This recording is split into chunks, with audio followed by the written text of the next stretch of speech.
Halo Bapak Ibu guru hebat di seluruh Indonesia, salam guru penggerak. Perkenalkan nama saya Ignatius Arya Leksana Bima, calon guru penggerak Angkatan 9, berasal dari Kota Jambi, Provinsi Jambi.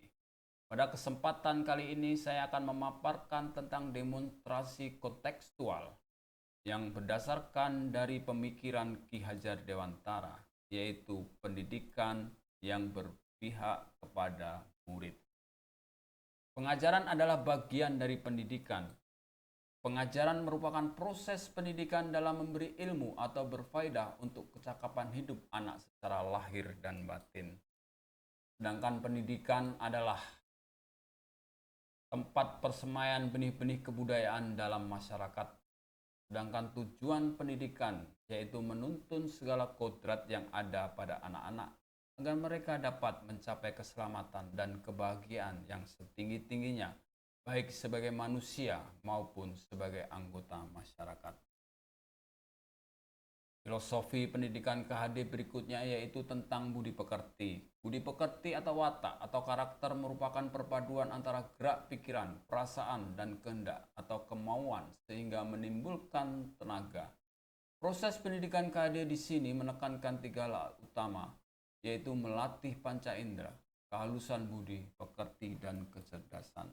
Menurut beliau, pendidikan harus seimbang antara cipta, rasa, dan karsa. Pengembangan karakter atau budi pekerti tidak dapat tercipta begitu saja, harus melalui pembiasaan-pembiasaan yang terus-menerus, baik di lingkungan sekolah, lingkungan keluarga, maupun lingkungan masyarakat.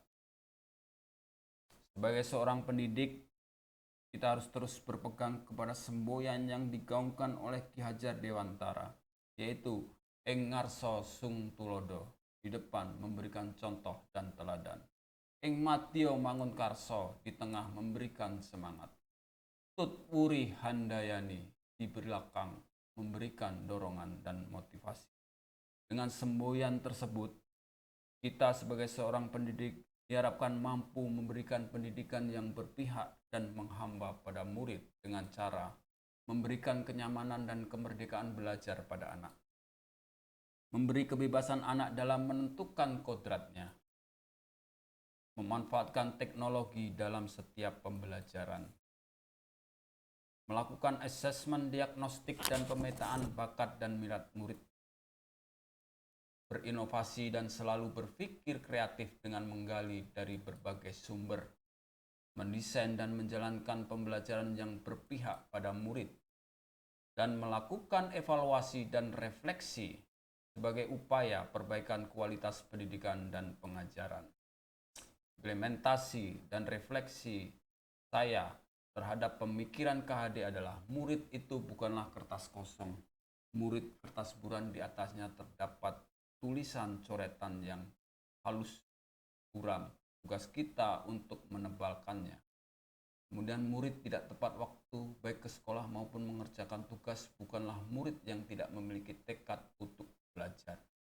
Tidak semua murid punya kemampuan dan kecepatan sama dalam melakukan berbagai hal, terutama di dalam pembelajaran. Kemudian guru bukanlah sumber satu-satunya utama dalam pembelajaran. Yang terakhir, setiap murid memiliki kebutuhan belajarnya masing.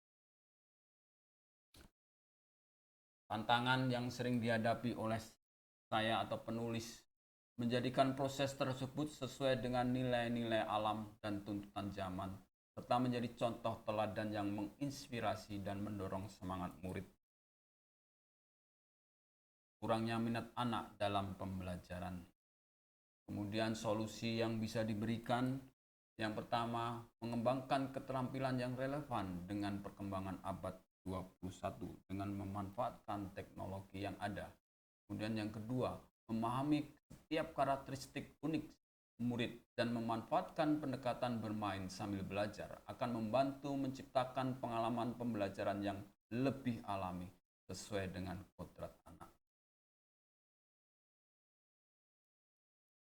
Demikianlah pemaparan saya tentang pemikiran KHD. Refleksi diri saya diharapkan dapat menciptakan budaya pembelajaran yang positif sebagai karakter diri yang sesuai dengan kodrat alam dan kodrat zaman. Terima kasih. Salam guru penggerak.